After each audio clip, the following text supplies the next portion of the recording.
Chapter 3. Welcome, lassies, Mordred called. I am Mordred the Marvelous, headmaster of Dragonslayer's Academy. He galloped toward the gate, his purple cape billowing out behind. And you are? Princesses, announced the red-headed lass. Never interrupt me, Mordred snapped. Then one of his bushy eyebrows arched way up. Did you say princesses? One and all, said Gwendolen. I am Princess Gwendolen of Garglethorpe. Oh, who is us? Erica shook her head, but it made her bells jingle, so she stopped. Garglethorpe? Mordred squeaked.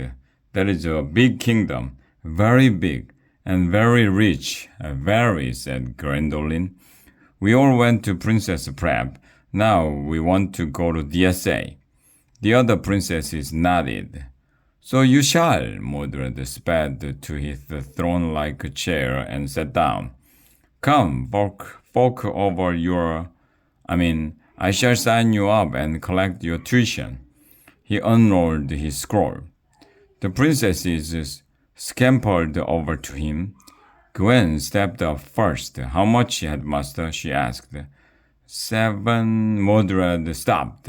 He narrowed his eyes. 10 pennies. Wiglaf gasped. DSA tuition has always been 7 pennies.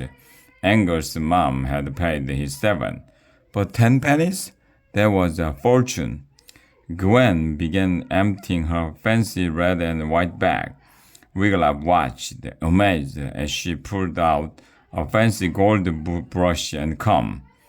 Jewel-studded barrette, a silver-looking glass, an eyelash color, nail gloss, a couple of magazines, a newspaper, and finally a red velvet coin purse. 10 pennies is all? She asked. The Princess Prep cost far more than 10 pennies. Not 10, Mordred said quickly. 20 pennies. He held out his hand once more. Uncle Mordred is shameless, Angus whispered. Gwendolen dropped 20 pennies into Mordred's waiting palm. Wiglaf had never seen so many pennies at one time in his life. Mordred bit each one to make sure it was real. Then he put the pennies into the purse he was strapped across his chest. Sign here, he said, pointing to the scroll. She signed, Gwendolen, making the O in the shape of a heart. Welcome to DSA, said Mordred. Now, step aside, shoo! He waggled a finger at the princess in line between Gwen. Next! As the other princesses were signing up, Gwen began stuffing her things back into her bag. Now what? She asked. Now you shall get a DSA buddy, said Lobelia, coming over to them. Who wants to be Princess Gwendolen's buddy? Many class I hands went up. Let me see, said Lobelia. I think I'll pick, said Gwendolen firmly. The castle yard grew still as the princess walked down the row of Class 1 lads and lassies, looking them over. Baldric wiped his runny nose with the back of his hand. Pick me, he said. I've been in Class 1 the longest. I am from Toenail, that's right near Garglethorpe, cried Toblet. Pick me! Gwendolen kept going. She stopped suddenly. Erica Von Royal from Pretty Little Princess Preschool? Is it really you? Erica nodded. Hello, Gwen. Wiglaf grinned. Pretty Little Princess Preschool? I was only 3, Erica muttered. My parents made me go. She looked at Gwen. I am much surprised that you wish to study dragon slaying. Gwen shrugged. I am sick of going to a princess school. I have learned the princess walk and the princess smile. Now I'm ready to meet boys, to have adventures. You've come to the right school, said Janice. So much happens here. A couple weeks ago, there was this ghost. Thank you, Janice. Lobelia cut her off. She turned to Gwen. Would you like Erica to be your DSA buddy, dear? Yes, said Gwendolyn. And him. She pointed to Angus. And the cute one with the carroty hair. Cute? Wiggler felt his face grown warm. One buddy per lass, said Lobelia. Gwen favored Lady Lobelia with a dazzling smile. I always like to have more of everything than anyone else, she said. Oh, my dear, exclaimed Lobelia. You really are a princess. What am I, chopped eel liver? Muttered Erica. She glared at Gwen.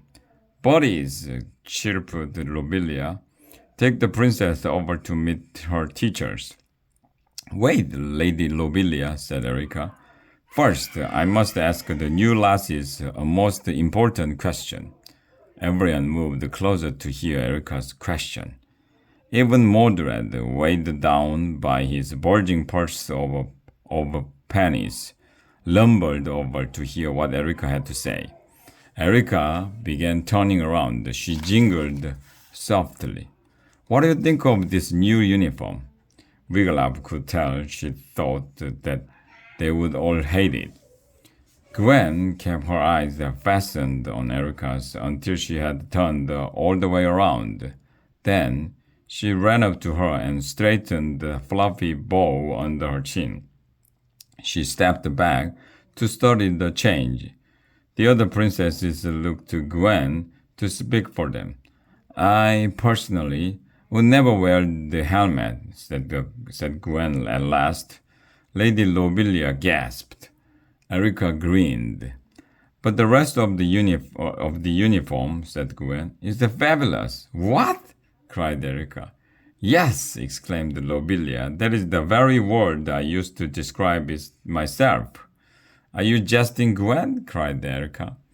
Gwen put her hands on her hips. You never did have an eye for fashion, Erica, she said. Even at Pretty Little Princess Preschool. You never came near the dress-up corner. You were always outside in the filthy sandbox. I was making a scale model of Sir Lancelot's castle at Camelot out of sand, Erica cried. Wiggler had never seen her so upset. Gwen only shrugged. She pointed to Erica's puffy sleeves. These say strength with softness, she said. The bears are pure genius. And the color, she dumped out the contents of her bag again. She grabbed the newspaper. It was Damsel's Wear Daily. She flipped through the pages until she found what she was looking for. She read, This year's big color is plum. Oh, Lady Lobelia clasped her hands to her chest. I wonder if Damsel's Wear Daily would do a piece on Lobelia originals. I can't wait to put on my uniform, said Gwen.